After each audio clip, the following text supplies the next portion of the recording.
Cassidy Hayes, 32 years old, nonprofit director, daughter who is never enough. I'm standing in my corner office watching my parents' faces drain of every ounce of color they walked in with. My mother's mouth is hanging open like someone just slapped her.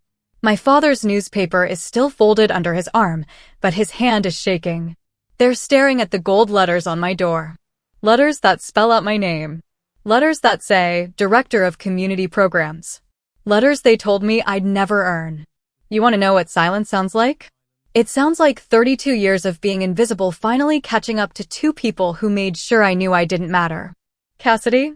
My mother's voice cracks. She's looking around like she walked into the wrong building. This is where you work? I don't answer right away. I let her take it in. The floor-to-ceiling windows. The mahogany desk.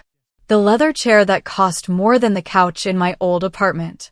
The balcony that overlooks the entire downtown area where I grew up feeling like I was drowning. Good morning, Director Hayes. My program coordinator, Brianna, walks past with a stack of grant proposals. She doesn't know she just became my favorite person. The mayor's office confirmed for Thursday. Should I send the briefing packet to your email, or would you like a hard copy? I smile at her. Email is fine. Thank you, Brianna. My mother's eyes follow Brianna down the hallway. Then they snap back to me. She's doing that thing where she tries to smile, but her face won't cooperate. It looks painful. Good. Well, she says, smoothing down her cardigan like she's brushing off invisible dirt. This is certainly bigger than I expected. Bigger than you expected. Not, I'm proud of you. Not, you did it. Just bigger than expected, like I accidentally stumbled into someone else's life, and she's waiting for security to escort me out. My father finally speaks. His voice is flat. Cold. The same voice he used when I told him I got into college. The same voice he used when I told him I was engaged. The same voice he used at Grandma Lila's funeral when I was crying too loud for his taste. How many people work under you? 12 full-time staff. About 30 volunteers across our programs. I'm keeping my voice steady. Professional. Like I'm giving a presentation to the board instead of talking to the two people who spent my entire life making sure I knew I wasn't their son Kent. And they actually pay you for this? My mother laughs. It's not a real laugh. It's the sound someone makes when they're trying to convince themselves something isn't real. There it is. The thing I knew was coming. The thing they always do. Turn my wins into questions. Turn my achievements into accidents. Turn my existence into something that needs explaining. They do. I walk to my desk and pick up the framed photo sitting next to my computer. It's from last month. Me shaking hands with the governor after our housing initiative got state funding. $87,000 a year, plus benefits. Plus performance bonuses. Plus the respect of a team that actually values what I do. The number lands like a punch. My mother's fake smile disappears completely. My father's jaw clenches so hard I can see the muscle jumping under his skin. Have you ever watched someone realize they were wrong about you? It's not like the movies. They don't apologize. They don't hug you. They don't suddenly see all the years they wasted treating you like you were worthless. They just get angry. Angry that you proved them wrong. Angry that you didn't stay small. Well, my father clears his throat. He's looking at his shoes now. Nonprofits still don't have the same trajectory as corporate law. Kent's already making six figures and he's only been. I didn't invite you here to talk about Kent. My voice comes out sharper than I planned. But I'm done. I'm so done. I invited you here because 3 weeks ago you told me my promotion didn't count. You said they probably just needed a young face. You said nonprofits don't have real careers. So I wanted you to see exactly what you dismissed. My mother's hand goes to her throat. She's wearing that pearl necklace she always wears. The one Grandma Lila gave her before she died. The one she didn't deserve. Cassidy, we didn't mean. Yes, you did. I'm not yelling. That's the thing. I'm not even raising my voice. I'm just finally saying what I should have said years ago. You've meant every single thing you've ever said to me. Every comparison to Kent. Every comment about my choices. Every time you made me feel like I was the problem. You meant all of it. The office suddenly feels smaller. My assistant, Marcus, pokes his head in. Director Hayes, sorry to interrupt. The city council liaison is on line 2 about the youth center expansion. Should I take a message? Tell them I'll call back in 10 minutes. I don't break eye contact with my parents. I'm finishing up here. Marcus disappears. My mother is blinking fast. My father has that look on his face. That look that says he wants to leave, but his pride won't let him walk out first. You know what the worst part is? I'm moving toward them now. Not fast. Just deliberate. Like I'm finally taking up space I was always too afraid to claim. I spent 32 years trying to make you proud. 32 years thinking if I just worked hard enough, achieved enough, became enough, you'd finally see me. But you never wanted to see me. You wanted me to disappear so Kent could shine brighter. That's not fair. My mother's voice is shaking now. Real emotion. Finally. Too late. We've always supported you. We came today, didn't we? I almost laugh. Almost. You came because I told you I needed help with paperwork. You came because you thought I was still the same broke, struggling, not quite good enough Cassidy who needed her parents to bail her out. You didn't come to celebrate me. You came to confirm what you already believed. My father's phone buzzes in his pocket. He pulls it out, glances at the screen. His face does something strange. Something I've never seen before. It's not anger. It's not dismissal. It's fear. What is it? My mother leans over to look. Her face goes pale. Actually pale. Like she just got news that changed everything. It's Kent. My father's voice is barely a whisper. He looks at me. Really looks at me. For the first time in maybe ever. He says we need to talk. All of us. He says there's something about Grandma Lila's estate that we need to discuss. Something about the will. The temperature in the room drops 10 degrees. My mother's hand is trembling on her pearls. What about the will? The lawyers settled everything months ago. My father is still staring at his phone. Then at me. Then back at his phone. He says there's a clause we missed. Something Lila left specifically for Cassidy. Something worth. He stops.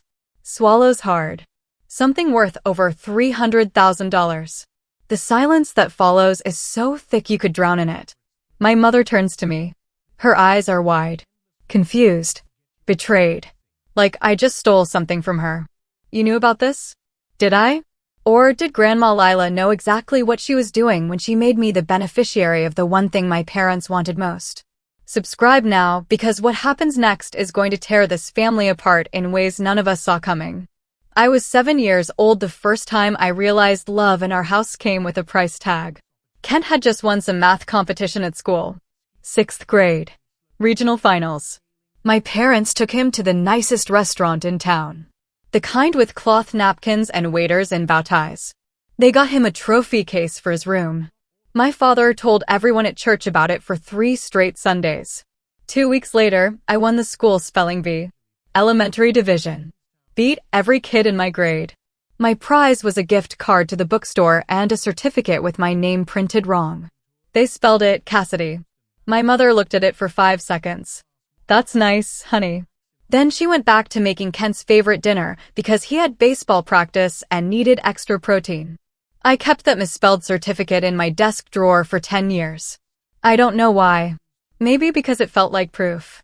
Proof that I could do everything right and still be invisible. You know what's worse than being ignored? Being noticed just enough to be compared. That was my childhood. One long comparison to a brother who could do no wrong while I couldn't do anything right. Kent made honor roll? My B+ in chemistry wasn't good enough. Kent got into state college?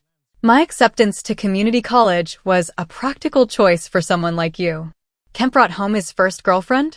My dates were never impressive enough to mention at family dinners.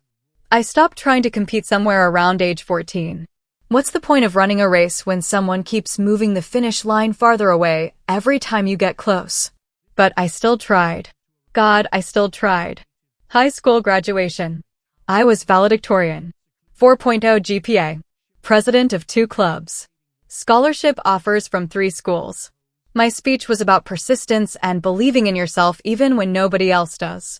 My mother left halfway through to take a phone call. My father stayed until the end, but spent the whole ceremony checking his watch. Kent didn't show up at all. He had a work thing. A work thing beat my high school graduation. Let that sink in. I gave that speech to 200 people and felt completely alone. College was supposed to be different. New city, new people, new chance to build a life where my worth wasn't measured against someone else's accomplishments. I majored in social work because I wanted to help people. I wanted to matter. I wanted to do something that actually meant something. My parents called it choosing charity over career.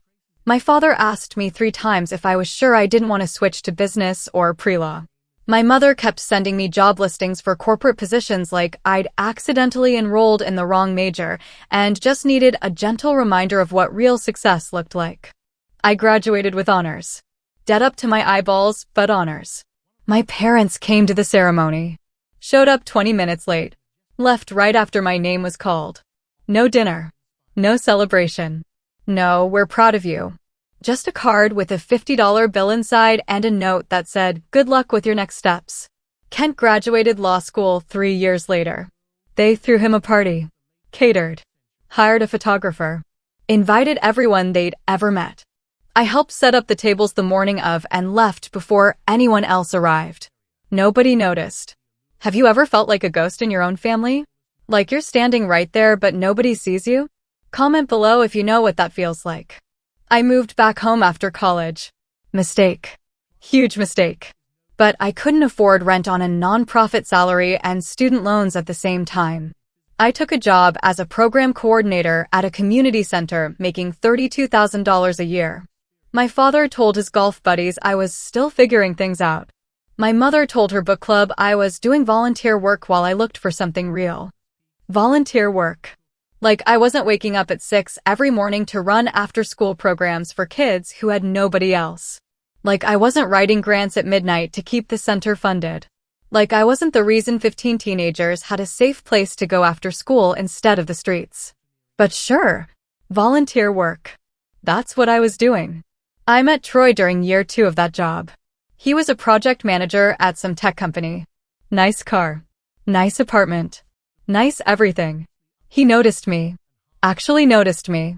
Looked at me like I was someone worth looking at. I fell hard. Too hard. Too fast. My parents loved him. Of course they did. He had the right job. The right salary. The right everything they'd been hoping I'd find. My mother started planning our wedding before he even proposed. My father actually smiled at me for the first time in years. Not because of me. Because of Troy. Because I'd finally done something right by finding someone successful enough to make up for my failures. Troy proposed on my 27th birthday. Restaurant. Ring. The whole production. I said yes before he finished asking. My parents threw us an engagement party. Invited everyone. My mother spent $3,000 on decorations. She cried happy tears. She told everyone her daughter was getting married to such an accomplished man. Not, my daughter is so happy. Not, my daughter found love. Just such an accomplished man. I should have seen it then. The red flags waving so hard they could have caused a windstorm. But I was too desperate for approval. Too hungry for the crumbs of affection my parents were finally throwing my way. The engagement lasted 8 months. The betrayal lasted about 3 seconds. I found the messages on a Tuesday. Troy's phone was charging on the counter. It buzzed. I glanced over. Saw a name I recognized. My friend Valerie. Former friend. We'd known each other since college. She was supposed to be my maid of honor. The message said, can't wait to see you tonight. Missed you yesterday. I opened his phone. Knew the passcode because we were supposed to be building a life together. Supposed to trust each other. Supposed to be partners. 3 months. They'd been seeing each other for 3 months. Hotels. Her apartment. Once in our bed while I was at a work conference. Photos. Videos. Messages that made me want to throw up right there on the kitchen floor. I waited for him to come home. Sat on the couch with his phone in my lap and my hands shaking so hard I thought I might break apart. He walked in at 7:30. Smiled at me. Asked what was for dinner. I handed him the phone. You tell me. Maybe Valerie knows. The look on his face. I'll never forget that look. Not guilt. Not shame. Annoyance. Like I'd just inconvenienced him by discovering his secret instead of staying blind for the rest of my life. He didn't apologize. Not really. Just said things like, it's complicated and you've been so busy with work and we grew apart. Like I was the reason he cheated. Like my job helping kids in poverty was somehow permission for him to destroy everything we'd built. I called off the wedding that night. Moved out the next morning. My parents found out 2 days later when my mother called to discuss centerpiece options, and I told her there wasn't going to be a wedding. You know what she said? You want to guess what my mother's first response was when I told her my fiancé cheated on me with my best friend? What did you do wrong? Not, are you okay? Not, I'm so sorry. Not, how can I help? Just what did you do wrong? Like I drove him to it. Like I deserved it. Like even heartbreak was somehow my fault. My father agreed. Said I probably focused too much on work and not enough on the relationship. Said men need attention and if you don't give it to them, they'll find it elsewhere. Said maybe this was a sign I should reconsider my career choices. I hung up on them. Didn't talk to them for 6 weeks. Best 6 weeks of my life. Kent called once during that time. Not to check on me. To tell me I was being dramatic and hurting Mom's feelings by not answering her calls. To tell me Troy was a good guy who made a mistake and maybe I should consider forgiving him because good men are hard to find. I blocked his number. Should have done it years ago. The only person who showed up for me was Grandma Lila. She was 78. Stage 3 cancer. Living alone in the house she'd owned for 50 years. She called me 3 days after the breakup and said 4 words that changed everything. Come stay with me. I did. Moved into her guest room with 2 suitcases and a broken heart. She didn't ask what happened. Didn't push me to talk. Just made me tea every morning and sat with me while I cried. Let me exist without needing me to explain or justify or apologize for taking up space. We spent 6 months together. Her last 6 months, though neither of us knew it at the time. She told me stories about her life. Her marriage. Her mistakes. Her regrets. She told me about the daughter she raised, my mother, and how sometimes people get so focused on status and success that they forget how to love. Your mama is scared, she said one night. We were sitting on her porch watching the sun go down. She's scared of being ordinary. So she pushes everyone to be extraordinary. But she forgot that love isn't supposed to have conditions. It's supposed to just be. I asked her why she never said anything. Why she let my parents treat me the way they did for so long. She looked at me with tears in her eyes. Because I was wrong. I thought they'd figure it out. I thought they'd see you. But they can't see you, baby girl, because they're too busy looking at themselves. 3 months later, she sat me down at her kitchen table. She was weaker by then. The cancer was winning. She held my hand with fingers that felt like paper. I'm leaving you something. Something important. Don't let them take it from you. Don't let them make you feel guilty for receiving it. You deserve it.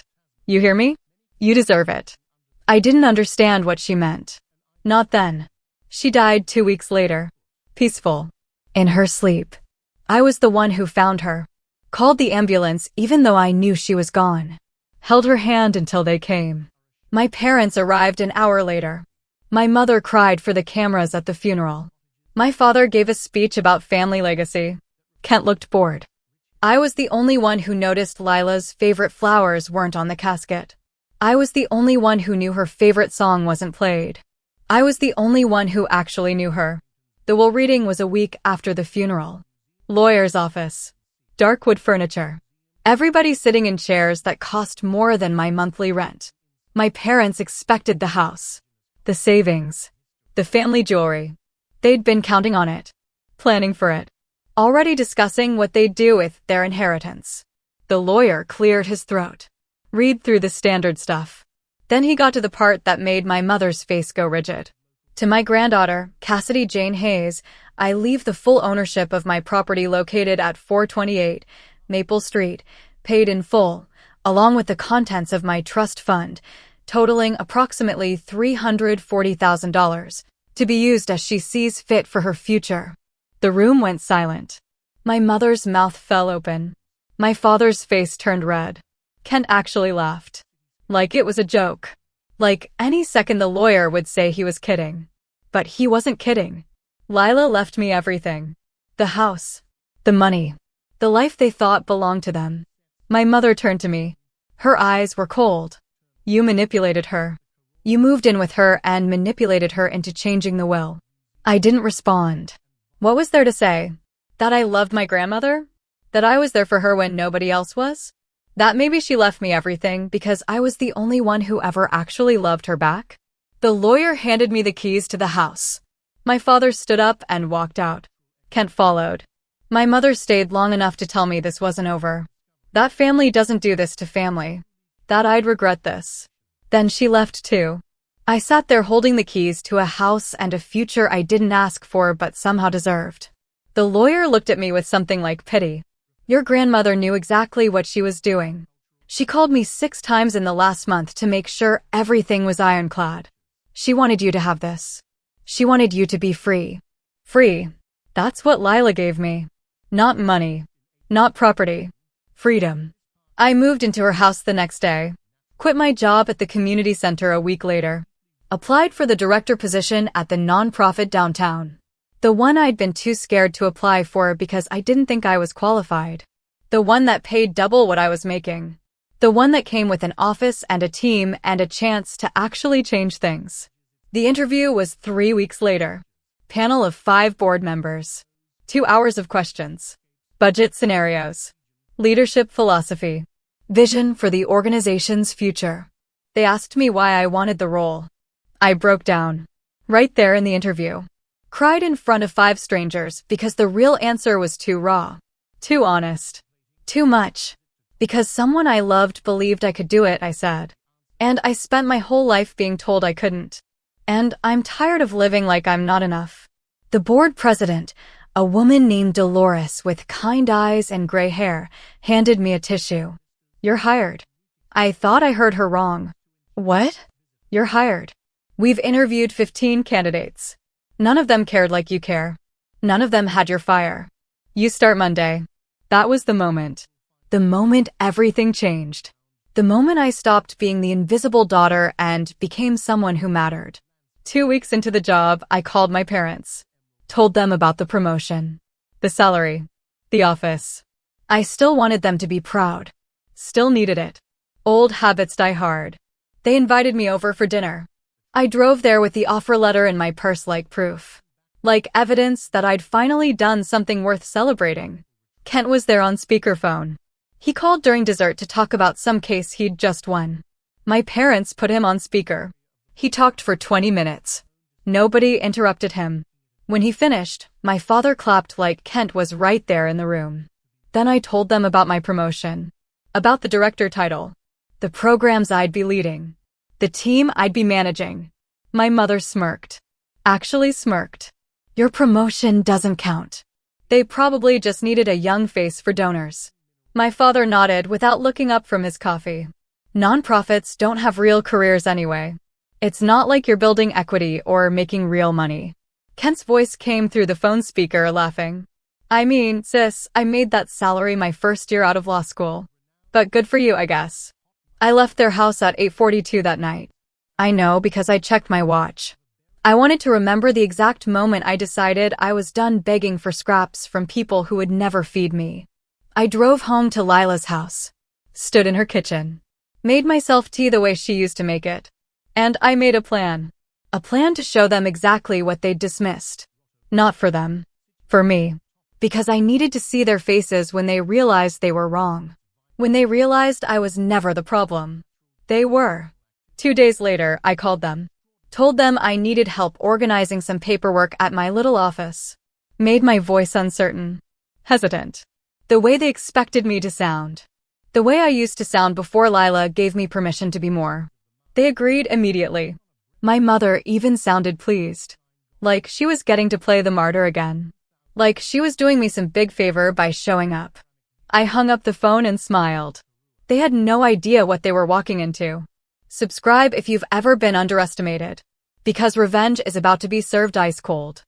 My first day as director of community programs, I arrived at 6 in the morning. The building was dark. Empty. Just me and the hum of the HVAC system and the weight of 32 years on my shoulders.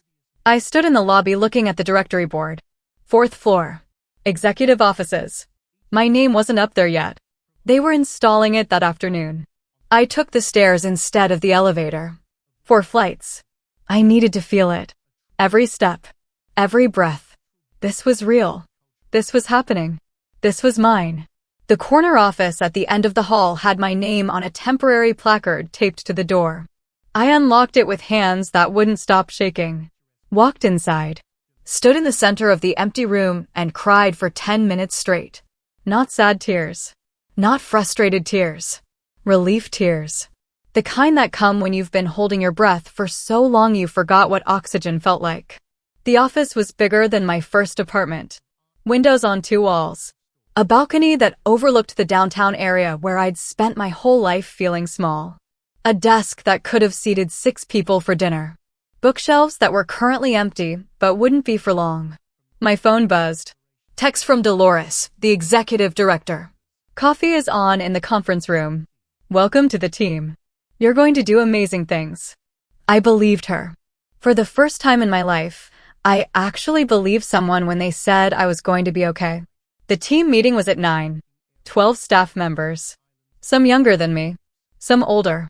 All of them looking at me with curiosity and maybe a little doubt. Fair. I was the new director. I had to earn their trust. Good morning. I stood at the head of the table. No notes. No script. Just me and the truth. My name is Cassidy Hayes. I'm your new director. I know some of you probably wonder why they hired someone with only 3 years at the coordinator level. I wondered that too. But here's what I know. I know this work matters. I know the people we serve deserve our best. And I know I'm going to work harder than anyone in this room to make sure we're changing lives, not just checking boxes. One of the senior program managers, a man named Vincent who'd been with the organization for 15 years, crossed his arms. What makes you think you can lead this team? Fair question. Hard question. The kind that could break me if I let it. Because I've been on the other side of this work, I said. I've been the kid who needed the after-school program because home wasn't safe. I've been the young adult who needed the job training because nobody taught me how to build a resume. I've been the person everyone overlooked because I didn't come from the right family or have the right credentials. And I know what it feels like when someone finally sees you. That's what we do here. We see people. So yeah, I can lead this team. Because I know exactly why this work matters. Vincent's expression softened. He nodded. Okay then, let's get to work. And we did. Day 1 turned into day 5. Day 5 turned into week 2. I worked 70-hour weeks and loved every minute. Built relationships with the team. Learned their strengths. Discovered their frustrations. Started implementing changes that actually made sense. We expanded the youth mentorship program. Secured a grant for the senior housing initiative. Partnered with local businesses for job placement programs. Created a volunteer network that tripled our community reach. 3 months in, the mayor's office called. Wanted to feature our housing program in a press conference. Needed someone to speak. They asked for me specifically. I stood on a stage next to the governor.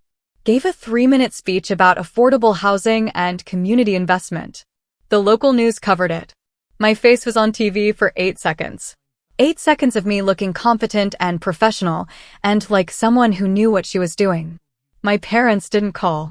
Didn't text. Nothing. I stopped checking my phone for their approval. Started checking it for grant announcements and program updates instead. Funny how quickly you can rewire your brain when you finally decide your worth isn't up for negotiation. 6 months in, Dolores called me into her office. She was retiring. Moving to Arizona to be near her daughter. She wanted to recommend me as interim executive director until the board found a permanent replacement. Why me? I asked. Honest question. I'd only been director for 6 months. There were people with more experience, more credentials, more everything. Because you care, she said. And caring is the hardest thing to teach. Everything else you can learn. But caring? You either have it or you don't. You have it. I didn't take the interim role. Told her I wasn't ready. Told her I needed more time. Told her I'd support whoever they hired, but I wasn't the right choice. She smiled. That's exactly why you're the right choice. But okay. I respect that. They hired someone external. A man named Gerald with 20 years of executive experience and an MBA from some school I'd never heard of. He lasted 4 months.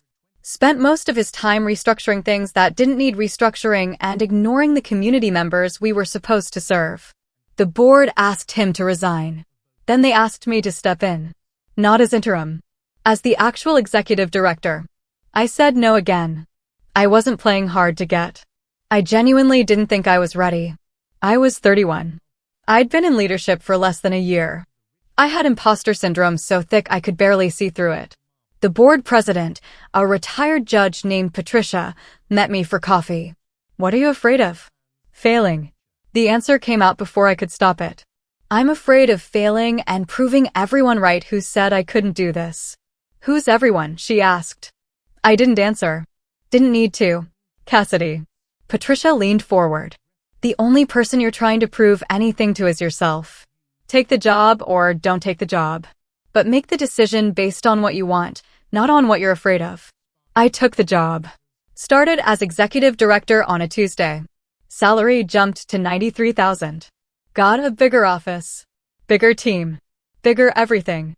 And I was terrified. Absolutely terrified. But terror is just fear with momentum. And I'd been afraid my whole life. Might as well be afraid while doing something that mattered. Year 1 was brutal. Budget cuts. Staff turnover. A funding crisis that almost shut down 3 programs. I cried in my car at least once a week. Questioned every decision. Second-guessed everything. But we survived. More than survived. We grew. Doubled our funding. Expanded into 2 new neighborhoods. Hired 15 new staff members. Won awards. Got recognition. Made a difference. Year 2 was better. I found my rhythm. Stopped apologizing for taking up space. Started trusting my instincts. Built a team that actually liked working together. My phone rang one Tuesday afternoon. Unknown number. I almost didn't answer. Cassidy Hayes? A woman's voice. Professional. Calm. Speaking. This is Janet from the Morris Foundation. We've been following your work with the Community Programs Initiative. We'd like to discuss a potential partnership grant. Are you available to meet next week? The Morris Foundation. One of the largest philanthropic organizations in the state. Grants that started at $500,000. Partnerships that could change everything. Yes, I said. Trying to sound calm. Trying not to scream. I'm available. The meeting was the following Thursday. Conference room with a view. 6 foundation board members. Me and my grant proposal printed on paper that cost $3 a sheet. I pitched for 45 minutes. Talked about impact. Sustainability. Community ownership. The data. The stories. The lives changed. They asked questions for another 30 minutes. Hard questions. Budget questions. Scalability questions. Questions that required me to know my programs inside and out. I answered every single one. The foundation director stood up. Shook my hand. We'll be in touch within 2 weeks. 2 weeks felt like 2 years. I checked my email every 6 minutes. Refreshed my phone constantly. Drove my team crazy with my nervous energy. The email came on a Monday morning at 7:43. Subject line, Morris Foundation Partnership Approval. We got it. $850,000 over 3 years. Full partnership. Media coverage. Everything. I called my team into the conference room. Told them the news. They cheered. They hugged. Vincent, the guy who questioned me on day 1, had tears in his eyes. You did it, he said. You actually did it. We did it, I corrected him. Because it was true. This wasn't just me. This was a team. A community. A vision that belonged to all of us. But I'll be honest. Part of me wanted to call my parents. Part of me wanted to share this moment with them. Part of me still hoped that maybe this achievement would be enough. Maybe this would finally make them see me. I didn't call. I knew better. I'd learned better. Instead, I called the one person who would have been proud. I called Grandma Lila's old number. It was disconnected now. Had been for over a year. But I called it anyway. Listened to the automated message. Imagined what she would have said. I told you, baby girl. I told you that you could do it. 3 weeks after the Morris Foundation grant was announced, I got a text from my mother. First contact in almost 8 months. Saw you in the newspaper. Nice picture. That was it. No congratulations. No, I'm proud of you. Just nice picture. I didn't respond.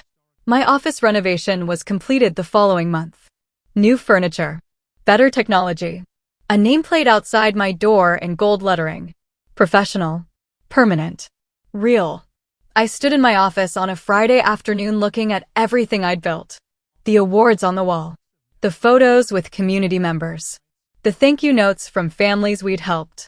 The grant approval letters. The evidence that I mattered. And that's when I decided I was going to invite my parents to see this office. Not because I needed their approval anymore. Because I wanted them to see exactly what they'd dismissed. I wanted them to understand that their opinion of me never mattered. Only mine did. I picked up my phone. Called my mother. She answered on the third ring. Mom, I need help with some paperwork at my office. Are you and Dad free this week? I kept my voice uncertain. Small. The way they expected. The way that would make them agree. Oh, honey, of course. We can come Wednesday afternoon. Your father has a dentist appointment in the morning, but we're free after 2. Perfect. I'll text you the address. I hung up. Smiled. This was going to be good. Wednesday morning, I arrived at the office at 6. Made sure everything was perfect. The awards positioned just right. The nameplate polished. The team briefed on what to do when my parents arrived. This wasn't about revenge. Not really. This was about closure. About showing them one final time that their definition of success never applied to me. That I built something meaningful without their approval. That I was enough all along. 2 o'clock came. My phone buzzed. Text from the front desk. Your parents are here. I took a deep breath. Smoothed down my blazer. Walked to the elevator bay. And waited for them to see everything they said I'd never become. Hit that subscribe button if you know what it's like to succeed in spite of the people who doubted you. The elevator doors opened at 2:17. My parents stepped into the marble lobby of the building like they'd walked into the wrong address. My mother's eyes went wide. My father actually stopped walking and looked around like he needed to confirm this was real. The nonprofit had moved into this space 8 months ago. Historic building. Renovated. Floor-to-ceiling windows. Original architecture mixed with modern design. The kind of space that whispered success instead of screaming it. The kind of space my parents assumed I'd never work in. Cassidy? My mother's voice echoed in the lobby. She was clutching her purse like someone might steal it. Is this the right place? It is. I walked toward them. Professional. Calm. Every inch the director they told me I'd never be. Thanks for coming. The receptionist, Keisha, smiled from behind the desk. Good afternoon, Director Hayes. Should I hold your calls? Director Hayes. The title landed exactly how I wanted it to. My mother's face twitched. My father cleared his throat. Yes, please. I gestured toward the elevators. We'll be in my office on the 4th floor. 4th floor? My father was still looking around. How many floors does this building have? 5. Executive offices and conference rooms are on 4 and 5. I pressed the elevator button. The community program spaces are on 1 through 3. We serve about 800 people a week across all our initiatives. The elevator arrived. We stepped inside.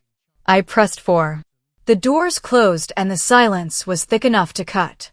My mother was doing that thing where she tries to find something to criticize, but can't quite land on what it should be. Well, this is certainly nicer than I expected. I thought nonprofits usually worked out of, smaller spaces. Smaller spaces. She meant rundown. She meant embarrassing. She meant spaces that matched her expectations of my life. We did, I said. Until the Morris Foundation partnership. The grant required we upgrade our facilities to better serve the community. So we did. Morris Foundation? My father actually looked impressed for half a second. The Morris Foundation? Those are substantial grants. $850,000 over 3 years. I kept my voice casual. Like it wasn't a life-changing amount of money. Like I secured massive grants every day. We're expanding into 3 new neighborhoods and doubling our youth programs. The elevator doors opened. 4th floor. Executive suite. My mother stepped out first. She froze. Just stopped moving like someone had pressed pause on her. The hallway was all glass walls and natural light. You could see into the conference rooms. The strategy planning spaces. The offices with actual doors and windows and furniture that didn't come from a thrift store. And there, at the end of the hall, my office. Corner office. My name on the door in gold lettering. Cassidy J. Hayes, Director of Community Programs. My mother's mouth opened. Closed. Opened again. No words came out. My father moved past her. Walked toward my office like he needed to see it up close to believe it was real. He stood in front of the nameplate. Read it 3 times. Reached out like he was going to touch it, then pulled his hand back. This is... He didn't finish the sentence. My office. I walked past both of them. Unlocked the door. Held it open. Come in. They didn't move at first. Just stood there staring. Like they'd shown up for a school play and accidentally walked into Broadway. Finally, my mother followed me inside. Then my father. They stood in the middle of the room looking around like they'd entered a museum they didn't have permission to touch. The office was exactly what I needed it to be. Professional. Accomplished. Undeniable. Mahogany desk. Leather chair. 2 walls of windows. The balcony visible through the glass door. Bookshelves lined with policy texts and program evaluations and awards I'd earned. Photos on the walls. Me with the mayor. Me with the governor. Me at the ribbon cutting for our new youth center. Me receiving the Regional Leadership Award last month. Me. Everywhere. Successful. Accomplished. Real. Cassidy. My mother's voice was small. Confused. Like she was trying to solve a puzzle but someone had given her the wrong pieces. When did this? Before I could answer, my program coordinator Brianna knocked on the open door. She had a stack of folders in her arms and the kind of energy that made everything feel urgent and important. Director Hayes, sorry to interrupt. She barely glanced at my parents. The mayor's office confirmed for Thursday. They want you to present the quarterly impact report at the city council meeting. Should I send the briefing packet to your email, or would you prefer hard copy? The mayor's office. City council. Impact reports. Every word another nail in the coffin of my parents' assumptions about my life. Email is fine, Brianna. Thank you. I smiled at her. Professional. Easy. Like conversations about mayor's offices were normal for me. Because they were. Brianna left. My mother was still standing in the same spot. Staring. My father had moved to the window. He was looking out at the city below. The view that stretched for miles. The view that cost more per square foot than most people's apartments. So, I sat down behind my desk. Let them see me in the chair. In the position of authority. In the space that was mine. What paperwork did you need help with? The question hung there. Because we all knew there was no paperwork. This wasn't about paperwork. This was about them seeing what they refused to believe. My mother finally found her voice. You said you needed help organizing some files. Did I? I tilted my head. Kept my face neutral. I must have misspoken. I actually just wanted you to see where I work. Since you seemed so concerned about my career choices. The temperature in the room dropped 10 degrees. My father turned from the window. His face was red. That particular shade of red that meant he was angry, but trying to hide it because we weren't at home and he couldn't explode the way he wanted to. This is quite the setup. His voice was tight. Controlled. Must have cost the organization a fortune to renovate this space. There it was. The criticism. The attempt to devalue. To find the flaw in my success so he didn't have to acknowledge it was real. Actually, the renovations were funded by the Morris Foundation grant with the stipulation that we create professional spaces that reflect the quality of work we do. They believe the communities we serve deserve to walk into buildings that show respect and dignity, not rundown offices that make them feel like charity cases. My father's jaw clenched. I'm just saying, nonprofits should be careful about optics. Fancy offices might send the wrong message. The message is that we value our staff and our community. The message is that poverty work doesn't have to look poor. The message is that the people we serve are worth investing in. I stood up, walked around the desk. but I appreciate your concern. My mother was still staring at the photos on the wall. She pointed at the one with the governor. When was this taken? Last month. After we won the Regional Excellence Award for our housing program. The governor wanted to do a photo op to promote affordable housing initiatives. The governor. She said it like she was testing the words. Like she needed to hear them out loud to believe they were real. You met the governor. I've met him 3 times. I moved to stand next to her. Looked at the photo.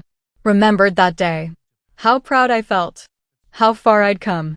He's actually very supportive of our work. Sends people to me regularly when they need community program expertise. My father made a sound. Half laugh. Half something else. Community program expertise. That's quite a title. It's not a title. It's what I do. I turned to face him directly. Eye to eye. I'm good at my job, Dad. Really good. Award-winning good. People respect what I've built here. Even if you don't. The words hit him like a physical blow. His face went from red to pale in about 3 seconds. That's not fair. My mother's voice shook. We've always supported you. I almost laughed. Almost. But laughing would have made me cry, and I wasn't giving them that. Not here. Not now. Not in my office where I was finally the person I'd always needed to be. You told me my promotion didn't count. My voice was steady. Clear. 3 weeks ago. In your living room. You said they probably just needed a young face. You said nonprofits don't have real careers. So I wanted you to see exactly what you dismissed. My mother's hand went to her throat. She was wearing Grandma Lila's pearls. The sight of them made something twist in my chest. We didn't mean, she started. Yes, you did. I cut her off. You've spent my entire life telling me I'm not enough. That Ken is better. That my choices don't matter. That my work doesn't count. So here we are. In my corner office. With my name on the door. In the job you said wasn't real. And you still can't just say you're proud of me. The silence was deafening. My father looked at his shoes. My mother's eyes were shining with tears that I knew wouldn't fall. She never cried in front of people. Crying would mean admitting she felt something. How much do they pay you? My father's voice was quiet. Defeated. The question of a man who was running out of ways to minimize what he was seeing. I thought about lying. Thought about saying something small. Something that wouldn't make him feel worse. Then I remembered I didn't owe him comfort anymore. $93,000 base salary. Plus performance bonuses. Plus benefits that actually cover therapy, which I've been using regularly to unpack 32 years of feeling invisible in my own family. The number landed like a bomb. My mother actually gasped. My father's face did something complicated. That's... He couldn't finish. More than you thought I'd ever make? I finished for him. Yeah, it is. It's also less than Kent makes, so you can still feel good about that comparison if you want. My mother finally looked at me. Really looked at me. And I saw something in her eyes I'd never seen before. It wasn't pride. It wasn't happiness. It was fear. Fear that she'd been wrong. Fear that she'd wasted years believing the wrong things about me. Fear that she'd broken something that couldn't be fixed. Cassidy, I think. Her phone buzzed. Loud. Intrusive. She pulled it out of her purse. Glanced at the screen. Her face went white. What is it? My father moved toward her. She turned the phone so he could see. His expression matched hers. Shock. Confusion. Something else I couldn't name. It's Kent, my mother whispered. He says we need to talk. About Grandma Lila's will. He says there's something we need to know. Something about money she left for Cassidy. My heart stopped. Actually stopped. Kent knew. Somehow Kent knew about the inheritance. About the house. About the money I hadn't told them about because it wasn't their business. Because Lila gave it to me. Because it was mine. My father looked at me. His eyes were narrow. Suspicious. What is he talking about? I could have lied. Could have played dumb. Could have pretended I didn't know. But I was done lying. Done pretending. Done making myself smaller so they could feel bigger. Grandma Lila left me her house and her savings. The lawyers told me at the will reading over a year ago. She left me everything. Everything. My mother's voice cracked. She left you everything? Yes. How much? My father's voice was sharp now. Angry. The kind of angry that comes when someone realizes they've been left out of something they thought belonged to them. Over $300,000. I said it clearly, calmly, like I was reading a grocery list instead of dropping a bomb that would change everything. She left me the house on Maple Street, fully paid off, and her entire trust fund, to use as I saw fit for my future. The room went silent. Absolutely silent. My mother's hand was still on her phone. Her pearls. Lila's pearls. The only thing Lila left her. My father was staring at me like I'd just confessed to murder. You've known for over a year? His voice was dangerous now. Low. Controlled. You've known for over a year and you didn't tell us? Why would I? I asked. It wasn't your business. Lila left it to me. Not to you. To me. Because I was the one who loved her. The one who showed up. The one who actually cared when she was dying. My mother's face crumpled. Not tears. Something worse. Rage mixed with grief mixed with betrayal. She was my mother. Her voice was shaking. She was my mother, and she left everything to you. Do you know what that means? Do you know what that says about? About you. I finished. Yeah, Mom. I do. It says you spent so much time worrying about what people thought of you that you forgot to actually love the people right in front of you. It says Lila knew exactly who you were. And she chose me anyway. My father's phone started ringing. He ignored it. Kept staring at me. This isn't over. Yeah, I said. It is. This is over. All of it. I'm done trying to earn something from you that you were never going to give. I'm done shrinking myself to make you comfortable. I'm done. My mother took a step toward me. Cassidy, please. We're your parents. You can't just. I can. I moved toward the door. Opened it. I need you to leave now. I have a meeting in 15 minutes and I need to prepare. They didn't move. Just stood there like they couldn't believe this was happening. Like they couldn't believe I was the one telling them to go. Now, I repeated. Calm. Firm. Final. My father left first. Walked past me without a word. My mother hesitated. She looked at me one more time. Opened her mouth. Closed it. Then followed him out. I closed the door behind them. Locked it. Walked to my desk. Sat down in my chair. Put my head in my hands. And tried to remember how to breathe. My phone buzzed. Text from Kent. 3 words that confirmed what I already knew. We need to talk. Subscribe now. Because this family is about to fracture in ways none of us can come back from. I didn't respond to Kent's text. Not that night. Not the next day. Not the day after that. I let him sit with his questions the same way I'd sat with years of being ignored. But the silence from my parents was different. Loud. Heavy. The kind of silence that means something is coming. 3 days after they saw my office, my mother called. I let it go to voicemail. She called again an hour later. Voicemail. 3rd time that evening, I answered. What? The word came out harsher than I intended. Or maybe exactly as harsh as I intended. We need to talk. Her voice was tight. Controlled. The voice she used when she was trying not to scream in public. About Lila. About the money. About why you thought it was okay to keep this from us for over a year. I didn't keep anything from you. I just didn't tell you. There's a difference. Cassidy, she was my mother. That money should have gone to you. I finished. Why? Because you're her daughter? Because you spent 30 years being embarrassed by her house and her clothes and the fact that she never fit into your perfect image of what a mother should be. Silence on the other end. Then breathing. Sharp. Angry. That's not fair. Neither is spending my entire life being compared to Kent. Neither is being told my career doesn't matter. Neither is having my promotion dismissed like it's some kind of participation trophy. So I guess we're both dealing with unfair right now. Your father wants to contest the will. She said it quickly, like ripping off a bandage. He thinks Lila wasn't in her right mind when she made those changes. He thinks you influenced her. I laughed. Actually laughed. Good luck with that. Lila met with lawyers 6 times in her last 2 months. She was evaluated. She was clear-minded. She knew exactly what she was doing. Why? My mother's voice cracked. Not crying. Something worse. Desperation. Why would she do this to us? We're her family. We deserved. You didn't deserve anything. I was standing now, pacing in Lila's house. The house that was mine. You visit her twice a year. Christmas and her birthday. You complained about her cooking. You made fun of her decorations. You were ashamed of her.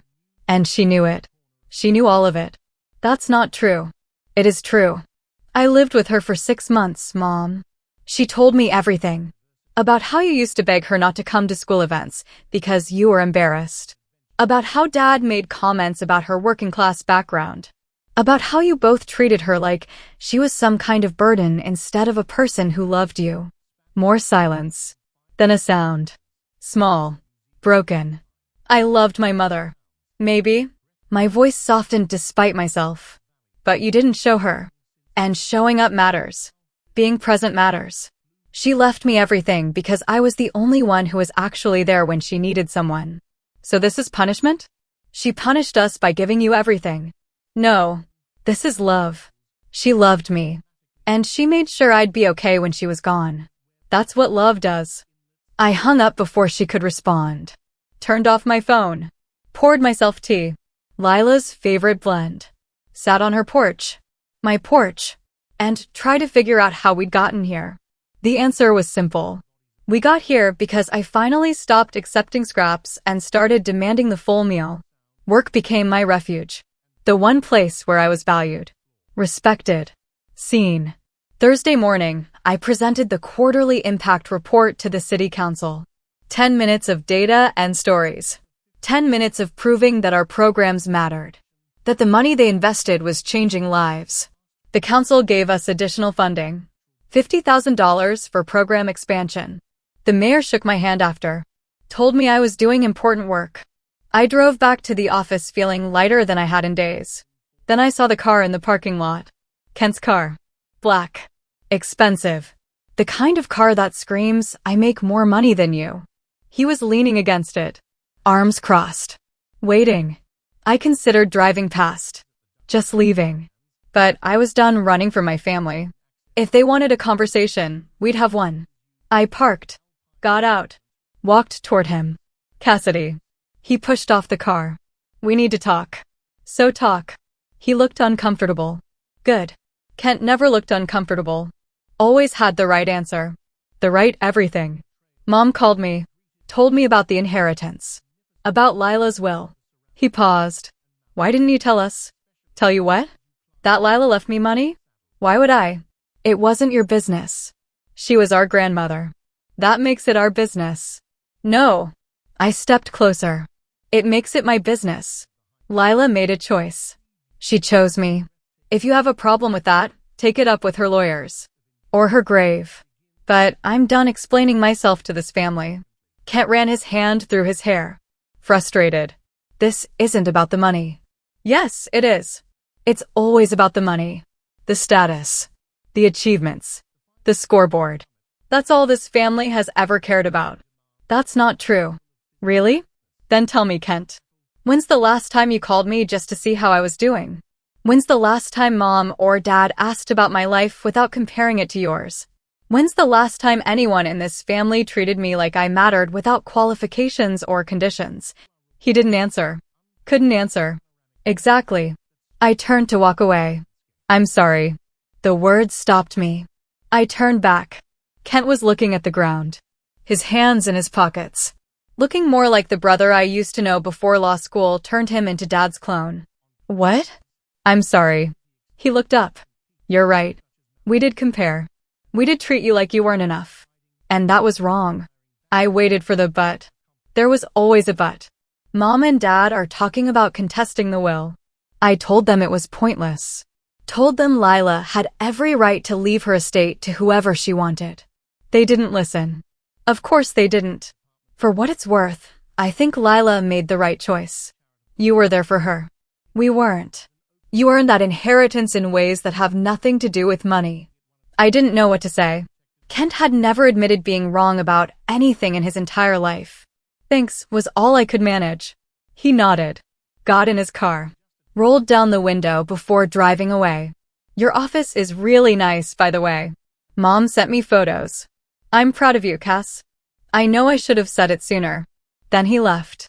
I stood in the parking lot trying to process what just happened. Kent apologized. Kent said he was proud. Kent acknowledged I mattered. It felt like winning and losing at the same time.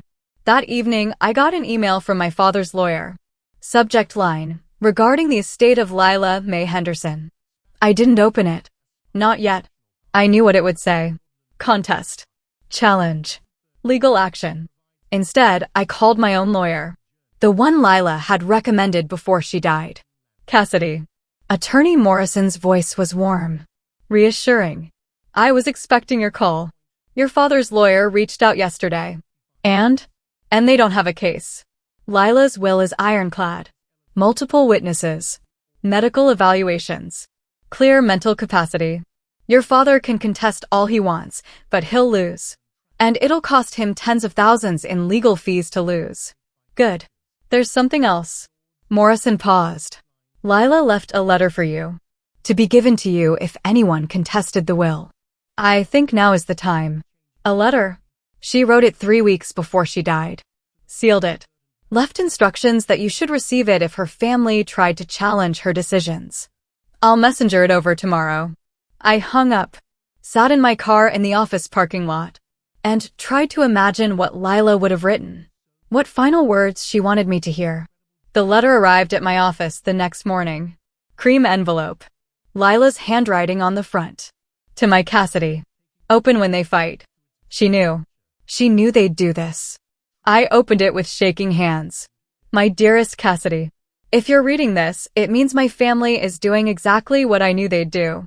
Fighting over money instead of loving each other. Choosing pride over peace.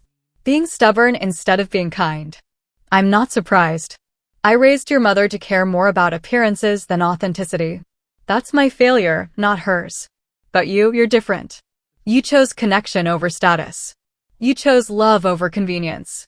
You chose me when I was dying and difficult, and not the grandmother anyone would choose to spend time with. That's why you get everything. Not to punish your parents. Not to reward you. But because I trust you to use what I've given you to build a life that matters. A life that helps people. A life that chooses love. Don't let them make you feel guilty. Don't let them convince you that you stole something that belonged to them. You didn't steal anything. I gave it freely. Because you earned it by showing up. By being present. By seeing me when everyone else looked away. Build your life, baby girl. Build it big.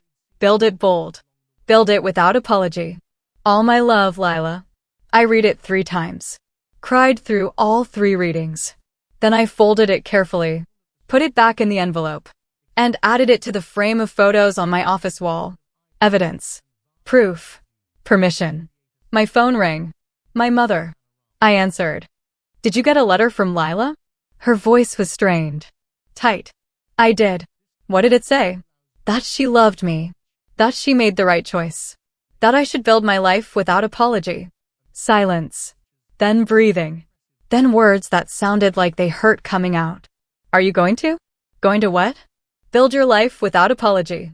I looked around my office. The awards. The photos. The evidence of everything I'd built while my family told me I was building nothing. I already am. My mother made a sound. Half sob. Half laugh. I see that now. I should have seen it sooner. Yeah, you should have. More silence. Then the words I'd waited 32 years to hear. I'm proud of you, Cassidy. I should have said it a long time ago. But I'm saying it now. I'm proud of you. The words landed wrong. Too late. Too small. Too much damage already done. Thanks, Mom. I hung up. Not angrily. Just done. Done with conversations that should have happened years ago. Done with apologies that changed nothing. Done with waiting for people to see what was always there. My desk phone buzzed. Brianna's voice came through. Director Hayes, you have someone in the lobby. Says she's a reporter from the Tribune. Something about a feature story on community leadership. A feature story. Media coverage. More proof. More evidence. More vindication. Send her up. I straightened my blazer. Checked my reflection in the window. Smiled. This was my life now. Built on my terms. Successful on my timeline. Valuable because I said so. And nobody, not my parents, not Kent, Not anyone could take that from me. But as I waited for the reporter to arrive, my mother's words echoed in my head. I'm proud of you. Why did hearing them now feel like losing instead of winning? Subscribe. Because the truth about family is about to get more complicated than anyone expected. The feature story ran 2 weeks later. Front page of the lifestyle section. Photo of me in my office. Headline: Local Director Transforms Community Programs Through Innovation and Heart. The article was good. Really good. Talked about my background. My programs. The impact we were making. Quoted people I'd helped. Families whose lives had changed because of our work. My phone exploded. Texts from colleagues. Emails from community members. Messages from people I hadn't talked to in years telling me they saw the article. That they were proud. That I was inspiring. My parents didn't call. Ken texted. Saw the article. You're famous now. Well deserved. Short. Simple. Genuine. More than I expected. I framed the article. Hung it in my office next to Lila's letter. Evidence that I existed. That I mattered. That I'd built something real. But the victory felt hollow. Like winning a race nobody else was running anymore. 3 weeks after the article, I got a call from an unknown number. I almost didn't answer. Then something made me pick up. Cassidy Hayes? A woman's voice. Older. Familiar somehow. Speaking. This is Patricia Dennison. I was a friend of your grandmother's. We went to church together for 40 years. Patricia. I remembered her. Sweet woman. Always brought casseroles to Lila's house after church. Mrs. Dennison. How are you? I'm well, dear. I'm calling because I saw your article in the paper. Your grandmother would have been so proud. My throat tightened. Thank you. I also wanted you to know something. Something Lila told me before she passed.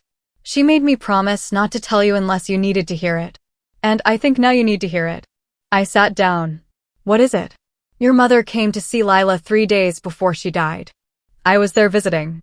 Your mother asked Lila to change the will. To split the inheritance equally between you and your parents. She said it was only fair. That family should share everything. My heart dropped. What did Lila say? She told your mother no.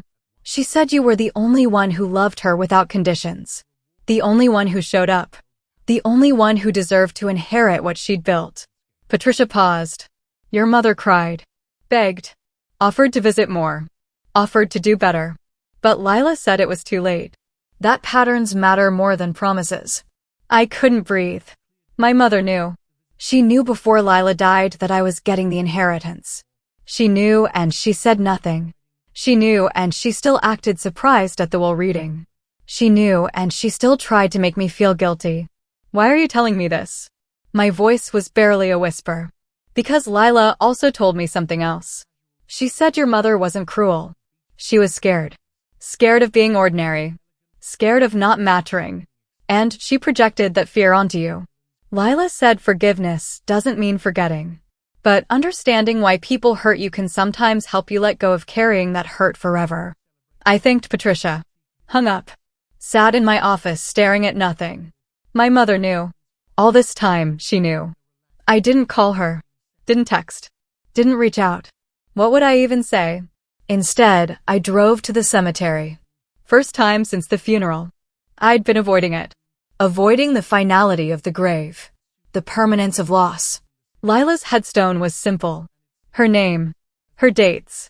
Beloved grandmother and friend. I sat in the grass next to it. Weird. Probably against cemetery rules. Didn't care. Hey, Lila. My voice felt strange in the quiet. I read your letter. I saw the article. I did what you told me. I built my life. I made it matter. A breeze rustled the trees. Warm. Gentle. But I don't know what to do about them. About Mom and Dad. About this whole mess. You left me money and freedom and a future. But you also left me this guilt. This feeling like maybe I should have been the bigger person. Like maybe I should have shared. Like maybe I'm being just as stubborn as they are. No answer. Just wind. Just silence. Mrs. Dennison told me Mom begged you to change the will. That you said no. Part of me wishes you'd said yes. Wishes you'd split everything so I didn't have to carry this. so I could just be their daughter again instead of the person who got what they wanted. I pulled grass, twisted it between my fingers. But the other part of me knows you were right. They didn't earn it. They didn't show up. And giving them something they didn't earn would have just taught them that neglect doesn't have consequences. That they can treat people however they want and still get what they feel entitled to. More silence. More wind. I miss you. I miss having someone who saw me. Who believed in me. Who didn't need me to be anything other than what I was. I stayed there for an hour. Talking. Crying. Sitting. Existing in the space between grief and gratitude. When I finally left, I felt lighter. Not fixed. Not healed. Just lighter. I drove to my parents' house. Didn't call ahead. Just showed up. Knocked on the door at 6:30 on a Tuesday evening. My father answered. His face registered surprise. Then caution. Cassidy, can I come in? He stepped aside. My mother was in the kitchen. She froze when she saw me. Honey, what are you doing here? I came to talk. We sat in the living room. Same room where they'd dismissed my promotion. Same couch where I'd spent countless nights feeling invisible. Same everything. I know Mom came to see Lila before she died. I said it calmly. Factually. I know she asked Lila to split the inheritance. I know Lila said no. My mother's face went white. My father looked confused. What? You didn't tell him? I looked at my mother. You knew I was getting the inheritance before the will reading. You knew and you pretended to be surprised. You knew and you still acted like I'd stolen something from you. My mother's hands were shaking. I didn't think she'd actually do it. I thought she was just saying that because she was angry. I thought she'd change her mind. But she didn't. I kept my voice steady. She didn't change her mind because you spent 30 years proving to her that you cared more about status than love. That you valued appearances over authenticity. That you only showed up when it was convenient. My father stood up. That's enough. No, it's not enough. It's barely a start. I stood too. You've spent my entire life making me feel like I wasn't enough. Like Kent was the golden child and I was the disappointment. Like my achievements didn't matter unless they matched yours. Like my worth was measured by salary and prestige instead of by the person I am. We never said that. My mother's voice was weak. Defensive. You didn't have to say it. You showed it. Every single day. Every comparison. Every dismissal. Every time you made me feel invisible in my own family. So, what do you want? My father's voice was sharp. Angry. An apology? Money? What? I want you to understand. I was crying now. Didn't try to stop it. I want you to understand that Lila didn't leave me money to punish you. She left it to me because I earned it by being present. By showing up. By loving her without conditions. And you can be angry about that. You can contest the will and spend thousands of dollars losing. Or you can accept that love has consequences. And so does neglect. Silence. Heavy. Thick. My mother stood. Walked to the window. Looked out at nothing. I was scared. Of what? Of being like my mother. Of being ordinary. Of not mattering. She turned to face me. Tears on her face. Real tears. I grew up poor. In a house that always felt too small. With a mother who worked 3 jobs and still couldn't give me the things other kids had. And I promised myself I'd be different. I'd be successful. I'd matter. You did matter, I said quietly. But you measured mattering wrong. You thought it was about money and status and achievements. But mattering is about showing up. Being present. Loving people even when they're not convenient. My father sat down. Put his head in his hands. We failed you. Yeah, you did. Can we fix it? My mother's voice was desperate. Broken. Can we start over? I wanted to say yes. Wanted to forgive and forget and have the family I'd always wanted. But life doesn't work like that. Damage doesn't erase because people finally apologize. I don't know. Honest answer. Only answer I had. Maybe. But it would take time. And effort. And actual change. Not just words. Change. We can do that. My mother moved toward me. We can change. We can be better. I stepped back. Not ready for hugs. Not ready for reconciliation that might not stick. Here's what I know. I know I'm done trying to earn your approval. I know I'm done shrinking myself to make you comfortable. I know I built a life that matters with or without you in it. And I know Lila gave me the tools to keep building that life however I want. So you're done with us? My father's voice cracked. No, but I'm done needing you. There's a difference. You can be part of my life if you actually show up. If you actually see me. If you actually love me without conditions or comparisons. But I'm not begging for crumbs anymore. I'm not accepting scraps. Either you show up fully or you don't show up at all. I left before they could respond. Drove to Lila's house. My house. Made tea. Sat on the porch. Watched the sunset. My phone buzzed. Text from my mother. We'll try. I promise we'll try. I didn't respond. Promises were easy. Showing up was hard. 3 months later, my parents came to my program's annual gala. Dressed nice. Arrived on time. Stayed for the whole event. Watched me give a speech. Clapped. Smiled. Acted like they were proud. After, my mother hugged me. You were wonderful. Thanks, Mom. Small steps. Baby steps. Steps that might lead somewhere or might lead nowhere. But they were steps. 6 months later, Kent got married. Small wedding. Family only. He asked me to give a reading.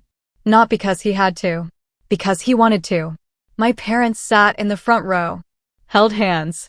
Looked at each other like people who were trying to remember how to be partners instead of competitors. At the reception, my father asked me to dance. Awkward. Stiff. But real. I'm sorry. He said it quietly, while we swayed to music that was too slow for the moment. For everything. I know. Are we okay? We're working on it. Not perfect. Not healed. But working. That's all I could offer. All they deserved. 1 year after the office confrontation, I stood in my office looking at everything I'd built. The programs. The people. The impact. The life that mattered. My phone buzzed. Text from my mother. Lunch this week? My treat. I smiled. Typed back. Thursday works. Small steps. Progress. Maybe. I walked to the balcony. Looked out at the city where I grew up feeling invisible. The city where I now mattered. Where people knew my name. Where my work changed lives. The weight of Lila's inheritance wasn't about money. It was about permission. Permission to build the life I wanted without apology. Permission to demand respect instead of begging for it. Permission to exist fully without shrinking for anyone's comfort. Some people will never see your worth. And that's their loss, not yours. You can spend your whole life trying to prove yourself to people who've already decided you're not enough. Or you can build a life that proves it to yourself. I chose me. Finally. Completely. Without apology. And that made all the difference. If this story touched you, hit that subscribe button. Share it with someone who needs permission to choose themselves.